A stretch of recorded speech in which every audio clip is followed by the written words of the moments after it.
Well, hello everyone. It is Friday, the 12th of January 2024. I am Delbridge, Benchmark Realty, Murfreesboro, Tennessee. This is your status chat, and we have an interesting first segment to get into. Now, this was in the news today. We're not going to open up any of these, but I told you last week that we might get into what China is up against and how the global economy is shaping up for 2024. But I'll just start here and say this was in the news on radio station and other places. Hertz is to sell 20,000 EVs and get back to gas-powered cars because nobody wants them. All right, well, let's get into the other big news today, which was the CPI came out. And it says right here, CPI for all items rose 0.3% in December, shelter up. And this, of course, is yesterday, 11 of the first month. And it talks about December. December consumer price index for all urban consumers increased 0.3%, seasonally adjusted, and rose 3.4% over the last 12 months. Not seasonally adjusted. Now, remember, we're trying to hit Fed. Mr. Chairman is trying to hit 2% inflation for that magic number. And we can go back and look over a period of time and do that. I don't think we have really time to unpack that today, but 2% is a magic number. It can be plus and minus a little bit as long as it's kind of averaging about 2%. But we want to look at a little something on this. Let me slide this down. We'll open. This is the economic news release for today's, or I should say yesterday's CPI. So what we have here going on is the consumer price index for all urban. We read that pretty well much in the first. It says seasonally adjusted basis 0.1%. Bureau of Labor Statistic over 12 months says it is 3.4% before seasonal adjustment. But here's the big part. The index for shelter continued to rise in December, contributing to over half of the monthly items increase. The energy index rose 0.04% over a month as it increased in electricity index, and in gasoline index more than offset the decrease in the natural gas index. The food index increased 0.2% over the month, and the index for food away and from the home rose 0.3%. So we can get into all of this. I don't really think that's necessary, but we can look at that and realize that homes are not getting cheaper. This is in the first segment. So we know that homes are not necessarily getting cheaper. This includes rents. And because shelter is more than just you owning a home, it's apartments, 4 more units or more than 4 units, as well as, rentals, all of that's going into the cost of shelter. Now, when we look back at this, we're going to see that energy is down 2%. We see that all items, which includes food and energy, are at 3.4, and this is the core. They call it the all items less food and energy was 3.9%, so it's up a little bit higher. If we slide this down just a little bit, we'll say that the CPI went up 0.3%. Now, we can also look at some different charts here in this CPI.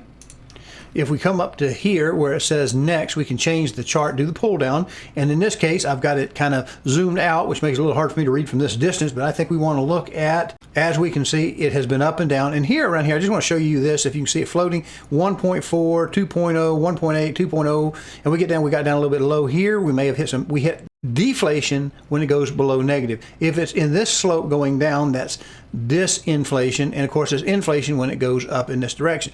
But we see we kind of have this kind of magic 2% neighborhood where they want the economy to run before the Fed starts to mess with things too terribly much. If you like this content, please go to CallDelToSell.com, find the tab that says on YouTube, click it, and it'll open up a page of QR codes. There you can use a smartphone to scan and get to the YouTube page, or you can just mouse over and click it on a PC. There you'll be able to subscribe to this little button over here and click the notification bell so that YouTube will notify you when each Friday's blog has been uploaded. Thank you. Well, appreciate you coming back after that mandatory little intro there. We have to like and subscribe to the show so we can see that. Now let's get into the main segment. We're going to look at, because it's what everybody seems to want to know, there have been lots of speculations about the Fed pivot, which hasn't actually happened yet. The stock market had a little bit of a heifer today, at a cow. When the CPI came in a little higher, the stock market didn't really like that. And we know that when the Fed talked about dropping the rates, potentially pivoting sometime this year, that we were at peak Fed. The stock market liked it and it jumped. So the Fed is trying to balance how to get all of this obviously done without tanking the stock market and everything else in the nation. And it's really fiddly in its nature. But let's go here back at this center console again. All right, well, here we have, this is from Fed Reserve Bank of Atlanta. This is 6th District. This happens to be where we're at. This isn't different for the different districts. It's just that different Federal Reserve banks take care of different things at different times. Fred is out of St. Louis. We look at that all the time. GDP now is what we're looking at. Now, part of the big speculation was that we would pivot earlier because we were seeing some bad economic information, basically in unemployment, some other stuff. And with some of this stuff lagging significantly, they don't want to overshoot. But we want to look at the GDP. Now, remember, the reason we're not in a recession now is because the GDP is above zero. We haven't seen a negative turn of 2 consecutive quarters or 6 months in a long time. And the blue chip consensus is probably your main line. This is upper and lower range of expectations. And we see the Atlanta Fed is this jiggledy-jaggledy green thing. That's all over the place. But let's just look at the blue line. We're seeing, what are we seeing since December? Remember when they were talking before the new year, they were talking about, oh, we're going to pivot. We're going to pivot. The Fed has pivoted. The Fed finally mentioned something about lowering the Fed rate to get that yield curve uninverted. And the stock market loved it. People in the industry jumped out there and said, see, this is what we've got coming on. We're going to be back into bidding wars in the first quarter of 2024. Personally, I don't believe that. We saw a little bit of movement, but we also saw some disappointments in there as well, that when the rates dropped that little bit, as they have been quite a bit. I heard a radio advertisement. They didn't give any kind of a detail, but they said rates were toward the 5s, which would have had to just been right under 6. But they're still trying to get people in this mood to buy a house, to do a transaction. They're wanting that to go. The Fed's going to pivot, they say. The Fed has already pivoted. We're going to get, I think last week I told you I saw a compatriot out there on social media said it was like nearly 100% that we would see a pivot very early on, and I don't really see that. I believe we're going to stick in higher for longer as long as inflation is still trending up. We're not down to 2%. I think they're going to keep the QT, or the quantitative tightening, what the Fed has been doing here for this last year, as long as unemployment doesn't take a big hit. We talked a little bit about JOLTS. We'll revisit that. We'll talk about the CES and the household survey a little bit more in detail. Maybe last week's was a little bit long even then, but we'll go back into it, see if we can make things a little bit more clear again. So let's look back at this. We see that the GDP is in fact growing, which tells us we have a pretty good economy overall. So as long as it's going up, I don't really see that as being one of the big indicators that's going to push us out of quantitative tightening into quantitative easing, which is when we drop the Fed target rate. But let's look at something else here. Also from the Atlanta Fed, this is called the Market Probability Tracker. And this is dealing with the Secured Overnight Financial Rate, or SOFR, as people may pronounce it. You may hear people on internet and places talk about it being the SOFR. What we want to look here in this chart is expected 3-month average for the SOFR. That's for the Fed rate, short term. And what are we seeing now? This is narrowing down the expected. Right now we are at 5.25 to 5.5 target range. And this is saying as of 3/20, this is the end of the first quarter, or pretty close to it. It says the expected rate is 5.08, which is not much off of the 5.25 to 5.50. So they're saying we're pretty close, that if it budges, it won't budge much. But we just looked at the GDP now, and we're strengthening back up. So this is probably going to tighten this range up. If you want to go back and look at a previous show where we looked at this graph, we see that this is the 500 to 525, which doesn't now show the 525 to 550. So this is indicating that they're going to cut a little bit at the end of the first quarter, third month. But the rates are not likely to drop down below that. We have the blue is at the end of January, the green is the end of March, end of the quarter, and you'll see they're very, very close together. Almost 50% chance that we're going to be sitting at 550 to 525. So we may come off 25 points on the Fed target rate, or the SOFR. But we also look, now we've narrowed it quite a bit. There's virtually not that much, maybe 1 in 3, 1 in 4 chance that it'll be another 25 points off from that. But you see the ratio here. The slope is kind of flattened out pretty quickly, looking a lot more straight than what it did the last time we looked at it. So we may, in fact, get 25 points off, but that's going to depend on the employment, and that is our next segment. I think we introduced the concept of the JOLTS. I'll bring that up and we'll switch to it. JOLTS is from the BLS, or Bureau of Labor Statistics. We looked at this chart. We saw the little mini recession where we shut down, where the government decided that who was and who was not essential. And they started telling us what we were going to do, what we're not going to do. Now, the thing about the JOLTS is, let me slide this up. Let me read it to you first. JOLTS stands for Job Openings and Labor Turnover Survey. So we're looking at the chart we're seeing, if we were to zoom in, just a little bit raising of the unemployment rate, but it is not super sharp. It's not dramatic. It's not scary. And when we look at this, we look at the next release. It says the job openings and labor turnover data for December. So what is this for? This is obviously for November. So this is 2 months and growing behind. This is November's data. So we're looking at December is not here yet, and I can't show you the state, our Tennessee job openings and labor turnover data for November, even to the almost the end of January, the January 18th. So we can't really drill down into Tennessee's data. But what we did look at, what I have looked at personally, is back in these days, it looked pretty good. So it may not look as good when we see November's numbers, and of course they're running 2 months behind. This runs a month behind, and as of November it said we had 8,790,000. This is P is projected job openings, and we see pretty well much an equilibrium between these two numbers, between hires and separations. There's a 0.1% less separation than hires, and we would want the hires to be, obviously a little bit higher than the separations, because a lot of these are people leaving one job, grabbing another one, as long as we have good openings available for them to jump. Hello, I'm Delbridge of Benchmark Realty, Murfreesboro, Tennessee. If you are currently unrepresented and would like to know how to compare up to 3 properties side by side and room by room, then go over to my new YouTube channel, CallDelToSell. That's 1 L and Del, no spaces. Watch the demo on Real Scout, and then call me and we'll set up your exclusive ad-free account today. Now, you may have seen some of my references where I don't really slam hard on what the difference between the CES and the JOLTS were, but now we're going to go back and we're going to look at the CES, which is some data that I showed you some graphs from Fred on, or the St. Louis Fed on, the data we pulled up, and we're going to look at it. And this stands for the Current Employment Statistics, CES National. And I'm going to just use this one because I pulled up it also from the Bureau of Labor Statistics. Let me pull this up for us a little bit. Yes, it looks good on the right monitor. And in the 1 month changes, we see we're pretty well much just right at the positive. We'll have this little blue area. The red dot is the most probable, and then the swing just like we saw on the GDP now. And we saw that blue chip line, and then we had upper and lower range, and it gets a little less secure, a little less knowledgeable because we don't have the data. A lot of that is projected. So what we're looking for, and this is the blue is a 90% confidence interval.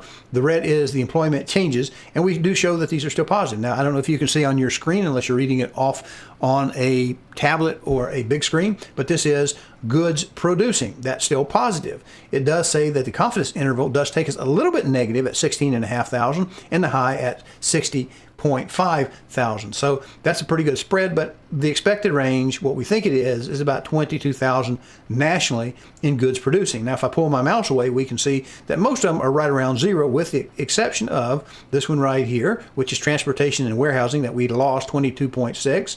And we have another one here right on the line that is 1,000 under, which is other services. So we see we're pretty well much not hiring, not firing all that much. And I think that was something that we drew a conclusion last week when we looked at the hires. We're just seeing that they're closing off unfilled jobs is a trend. That's kind of what we're doing, but we're not really laying people off per se. Now, let's look at something else here.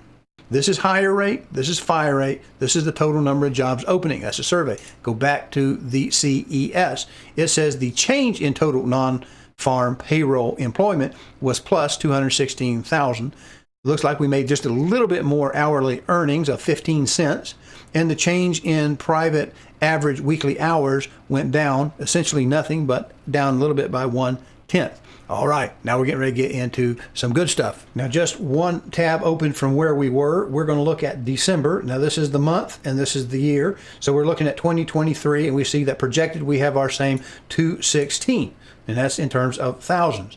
This says preliminary instead of projected, but that's what we've got going on. They often revise them down, which is up above November's rate, which was up above October, but down from September. And you see the idea. When we started the year, we were running about 472,000, and now we're down to about half of that. So we're definitely slowing down. This is employment hours and earnings from the Current Employment Statistics Survey, the CES. All right, let's go over here to something I have. It's called the Economic News Release, the Employment Situation Summary. And I'm going to show you how this is formatted. Let me slide this up a little bit because it's going to talk into a little bit of detail. it talks about the total non-farm payroll, which is a little bit different. We're getting into the household survey, which differs from the establishment survey. So these little 6 or so paragraphs here are from the household survey, which is where they talk to people and they say, you tell us what's going on, versus the establishment, which they go into basically the kind of the company or the government, whatever they have there. It's the establishment doing the hire. Basically, one is the employees, one is the employers, and they don't always jive. See, we're going to go back and look at this. And if I can make it bigger, I just have to reset all my screens constantly. But what we see down below this is the establishment survey. The unemployment rate held at 3.7% in December. The total non-farm payroll increased by 216. We just saw that in the other reports in December. But now we see here a little bit different presentation. And I'm not going to go into a lot of this because we're already running really long. Government employment increased by 52,000. So if we're going to look at the motivation for the Fed, one of the big motivations for the Fed to go from QT, tightening, to easing, lowering those rates, are going to be largely associated with the unemployment. Because we do QE or easing to stimulate the economy if we're in fear of deflation, which, if you remember, is below zero, and we're still just slightly ticking back up. So we're still in an inflationary period, and we're not at our 2% target. If you like this content, please go to CallDelToSell.com, find the tab that says on YouTube, click it, and it'll open up a page of QR codes. There you can use a smartphone to scan and get to the YouTube page, or you can just mouse over and click it on a PC. There you'll be able to subscribe to this little button over here and click the notification bell so that YouTube will notify you when each Friday's blog has been uploaded. Thank you. Well, I appreciate you sticking around to this part of the show. I think this is probably going to be the most useful part for a lot of people. It's going to deal with the current economic situation, and we're going to look at 3 specific charts. Where I'm going to take you, you're going to be able to look up a lot more stuff at your leisure, but I just got time for 3 of these. This video is already long enough, and I really don't like doing these marathon shows. Not that I don't mind doing them, it's just that they take quite a bit of time to do the editing and whatnot, and I always feel a little bit guilty about taking your time. But I figure if you're hanging around to watch this, I want to give you something that is useful to you. So let's get to that right now. Now here we are, we're at the BLS, Bureau of Labor Statistics. This is the economic news release. This actually clicks in here from this BLS economic news release employment situation. This is this portion right here. Now what I'm going to do first, I think, is I'm going to hit table A, household data seasonally adjusted. You see this is the second one on the list. We're going to click that, bring that up. Now let me slide this up just a little bit, get household data, summary table A.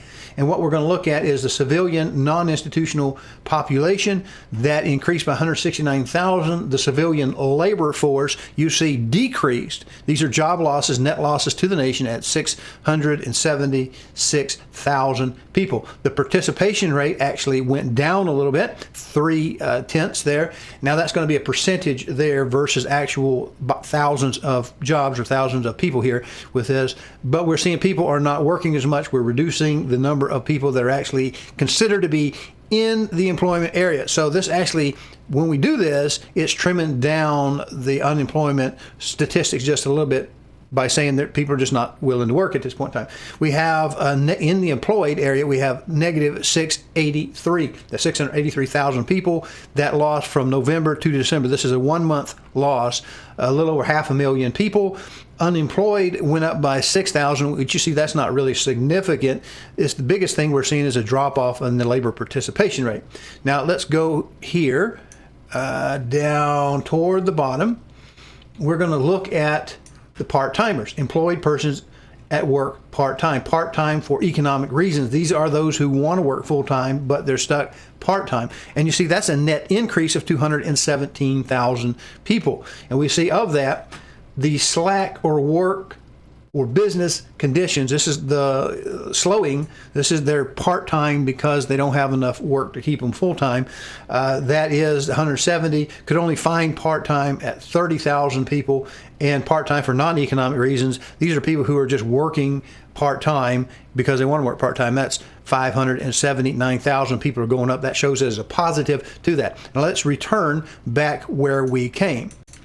Now we're back at the economic situation. Here we're going to point out one thing to you. You see this table right here, the table Bs. The Bs are going to be establishment data, seasonally adjusted. But we're going to go to another household data report. We're going to look for the table A8, which is employed person by class of worker and part-time status. Let's bring that up. Okay, this is a very similar looking table, but what I like this one for is because it kind of breaks down a little bit into where the jobs are. Now, ag and related industries, they actually went down a little bit from November, but not significantly. You see right there, 2,262 versus 2,205. That's not a lot. Wage and salary workers, you see, they actually went down a little bit from the previous increase. Now, these are still positive, but they're going down. They're decreasing in their momentum as we see. Also, self-employed, they actually went down in their momentum, but we're still adding at this point in time. You actually have to have a negative to be a loss. So we're still growing, but we're growing very, very slow. In a country of this size with this many workers, that's not insignificant. Now we look at non-agricultural workers. That's pretty well most of them. That went down as well. The rate of increase went down from 159 to 158, but that's not, that's about 600,000 or so in that area, maybe 400,000 or so. And we go through here. Now let me slide this down, see what else we have. Non-agricultural industries, these is person part-time. We're divided by full-time, part-time. And the part-timers, you see right here, the same trend. We're seeing an acceleration between November's and December's numbers. They're going up. It's not a negative trend. It's not a disinflation type of thing where we're increasing but at a lower rate. This is actually increasing, stepping up over the previous period. We see the same thing in Slack for business conditions here. They're going up. So what I'm going to think is I'm beginning to see people not getting separated. They're not getting fired or let go, sacked, but they're actually having hours cut, which is the first line of defense for companies that want to keep their good employees and they want to keep them around. They just can't afford the payroll. And so rather than firing one and paying the other full time, they'll trim a little bit off of more people, perhaps in order to kind of save the pain. Let's go look at another table. We're back where we were at the employment situation, and we're going to look for the table that is a B1. Now, this will be an establishment. See, we have the Bs are the establishment data. So we're going to look for B1, employees on non-farm payrolls by industry, sector, and selected industry detail. What that's going to do is give us a broader view of the economy in more than just kind of the non-farm from the employees themselves. Here we are, non-farm payroll, but this is from the enterprise section, the industry details, what we're looking for. Total private, we've got that number. That is an increase of that 216,000 that they were showing us over there on the JOLTS, I believe it was, that we showed 216, and they were crowing about that, saying that, well, that's more than we expected it to be, but it's still down significantly. The growth is down significantly. We want to look at goods producing. We see that's 164,000. That's an increase, but that's not very much. Mining and logging, I believe, is down 1,000. I think that may be a percentage on that point. I believe that's 1,000. Since we're looking at these numbers, we're not going to have 6,000%. So that's just a minor drop in that. Mining, quarrying, and gas oil, that's down a little bit. We really have one significant area that I want to look at in these sections, but you can look at these again at your leisure because I'll put you the links and you can go dig these up. Construction is a big one. Construction of building, let's see how we're doing there. It actually increased 12,000. But now this is a nationwide survey. So 12,000 people in the nation increasing in construction is not significant. Look at residential. Well, if residential is held out at 3.9 and we had construction right there, in total, the rest of this is going to be non-residential. So we're not really getting that much in residential expansion. Non-residential building construction, look at that ratio of the 8.1 thousand. So most of them are going to non-residential construction. The heavy civil engineering and construction, that might be including, this is down just a little bit, might include your subdivision works and your public works, that same thing. It's not really broken out by residential or not. And specialty trades, residential special trades, they're still up a little bit. But we're going to look down here because we're going to look for something related to automobile industry because Tennessee has quite a bit of automotive related industries here. So let us find it under transportation, equipment, and manufacturing. We know that's going to be a big one. It's only at 1.4, very modest, and we see a loss in motor vehicles and parts right there at 2.1 thousand total loss. So that food manufacturing is probably going to be pretty steady at 1.6. We're always adding people. Where do we have the rest of these? Are very minor. If you look in this column, this very last column, it starts here with textiles, and we probably import more textiles than we export. So there we have it. Those are all negatives. They're not significant, but they are trending down just a little bit. We can roll it up here. Retail, a lot of people work in retail. Retail is 17,000. That's plus. That's a good sign. Wholesale trade, agents and brokers, that one was down a little bit, 2.7 thousand. And you see, we really don't see too much loss till right about here in the department stores. Now, this is under retail trade. Department stores, we're seeing a loss of 12,007. Okay, remember, this is seasonally adjusted, so we can't say this is the Santa Claus effect wearing off. That's just what it is. Now, down here we have a minus 22. That's in transportation and warehousing. That's a big one. 32 here in couriers and messengers. That may have something to do with the other aspects of transportation that maybe it's sort of like your UPS, your other things, because they are actually transit and ground passenger transportation is up, but that's just a pretty big hit right there. Couriers and messengers. I don't know what they're replacing that with, why they cut them down. I don't know. We have our delivery meal services included in that because they are couriers. They are carrying something. I don't know what defines that specifically. I'm just looking for the numbers of positive compared to the numbers of negatives and their magnitudes. So we get down here, we have another loss at administrative support and waste management. Remediation services is this 20,000. Right there in administrative and support services, they're down 33,000. Employment services, facility support down 29,000. See, this is the benefit of this particular survey and its data that we see. Hello, I'm Delbridge of Benchmark Realty, Murfreesboro, Tennessee. If you are currently unrepresented and would like to know how to compare up to 3 properties side by side and room by room, then go over to my new YouTube channel, CallDelToSell. That's one L and Del, no spaces. Watch the demo on Real Scout, and then call me and we'll set up your exclusive ad-free account today. See, this is the benefit of this particular survey and its data that we see, because it's given us a little bit of idea of the economy in the various sectors of which ones are taking a hit. Now, if you happen to be employed in any of those that are seeing a negative, I would highly recommend that you be the best employee that you can be during this next time. We've already looked from the JOLTS. We see that they're closing open jobs. So there's not going to be that next lily pad for you to hop onto if you feel froggy and want to jump. So if you leave a job, you may not be able to get another one, is what it's kind of beginning to show when we have the terminations, the separations, and the hires being pretty close to that same number. That's going to make it a little bit harder for people to feel confident about where they are. So that's adding to that retention that we looked at last week when we were looking at the Beige Book. Now on our next Fed meeting, we should have another Beige Book update if I'm understanding how that works. But let's look at that and remind us over here, down here on the latest numbers.